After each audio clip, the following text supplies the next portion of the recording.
Batwing number 24, written by Justin Gray and Jimmy Palmiotti, art by Eduardo Pensica. So, last issue, a lot happened. Wayne Tower blew up by a female British assassin that kicked Batwing's butt.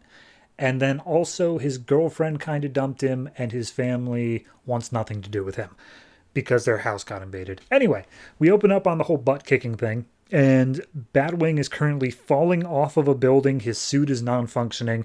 And he's like, all right, well, this is bad. I need to reboot the suit, but it's not rebooting. My dad's an idiot for designing it that way, but I got to keep trying. So as he's about to hit the ground, he manages to kick it on at the last second, just enough to get his wings deployed. And he does the whole, that scene out of Avengers where Iron Man swoops up at the last second.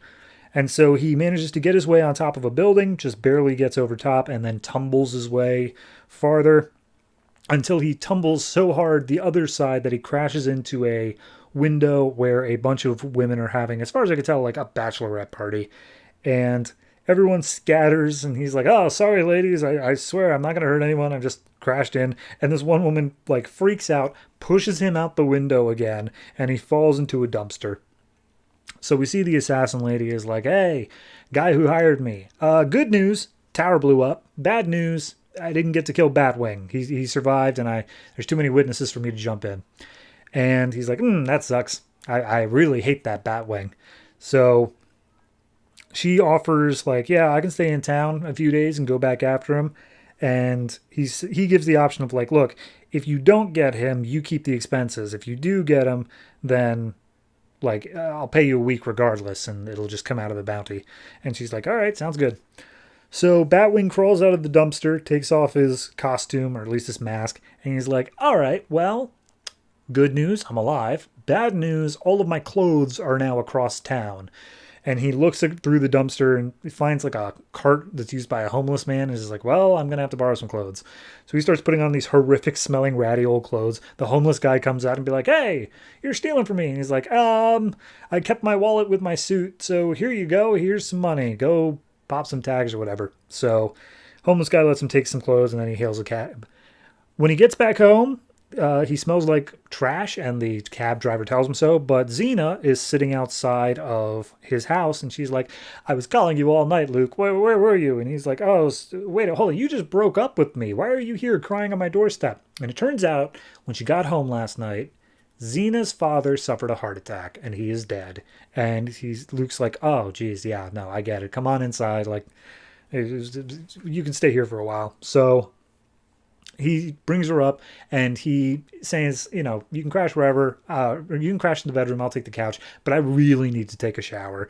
And she leans in and kisses him, and he's like, whoa, hold on, okay, you've been through a traumatic event, you may not be thinking clearly. And he's like, no, you're right, I just need you right now. Okay, can we just do that? And at that point, they make their way to the shower together. So some time passes. Luke manages to come to Xena's bail, just leaving a thank you note. And then Luke checks his messages. And it's basically all just from his family calling and saying, like, hey, yeah, like, come on by, show up. Like, your father's not going to be that angry with you. But then, like, his sister or whatever calls and just be like, oh, you suck. You're the worst. So it's a bit torn there. So he left his cell phone with his clothes, so he has to call up Batman via his helmet, puts it on, and tells him, like, hey, Batman, there's a crazy British assassin lady. Blonde, do you know anything about her? And he's like, oh, yeah, her name is Lady Vic. Did you manage to survive a fight with her? And he's like, yeah. He's like, wow, okay, I'm actually impressed. You should be dead right now. And he's like, yeah, thanks. I need a place to repair my suit because it is all sorts of busted up. And Batman says, okay, there's a bunker. It's nearby. I'll send you it over the official Bat app, which raises so many questions, but regardless, he sends Luke over to a bunker, and inside is just a whole bunch of high-tech stuff for building suits, and he's like, it's Christmas. So he spends some time fixing up the suit, getting it built as he would want to build it, and then eventually makes his way to the Fox mansion. And he arrives with some coffee. We see that the builders are there fixing up the place. He goes in and talks to his mom, and the mom's like, oh, you couldn't even call? You couldn't return any of our calls? And he's like, I had a busy night. Xena's dad died. And she's like, oh, okay, I totally get it. Your dad will understand too. Go on, go talk to him. Make sure you treat that girl right. She's one of the good ones. So at that point, I guess he fixes things up with the family or something. I don't know. But we cut to him using some GPS data to track the tracker that he put onto Lady Vic. And he manages to track her to a penthouse and crashes in through the skylight. And then Lady Vic's like, took you long enough. And he's like, what do you mean? Took me? You're literally wearing a bikini right now. How are you the one that's been waiting for me? And she's like, I knew you put a tracker on me. I was just going to wait around. It saves me the trouble of having to track you down. And he's like, all right, fair enough. And so he basically says, yeah, I'm not going to outskill her, so I just have to outthink her.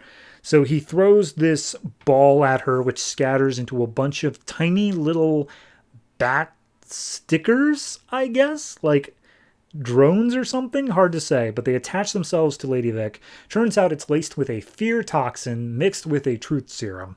So he starts beating her up as she's a little bit disoriented.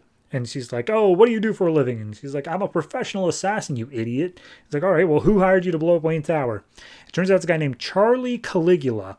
And he wanted me to destroy all of the Wayne buildings and any bats that he comes across. And Batwing has a camera. He's recording all this. And he's like, who is this guy? What does he want? And he's like, oh, he's, an Italian gangster. Thinks he's Caesar reincarnated. He's untouchable and he pays well. And she also implicates him as being behind the Marabunta as well. So at that point, Batwing gets some handcuffs on her. Police come in. He bashes out a window.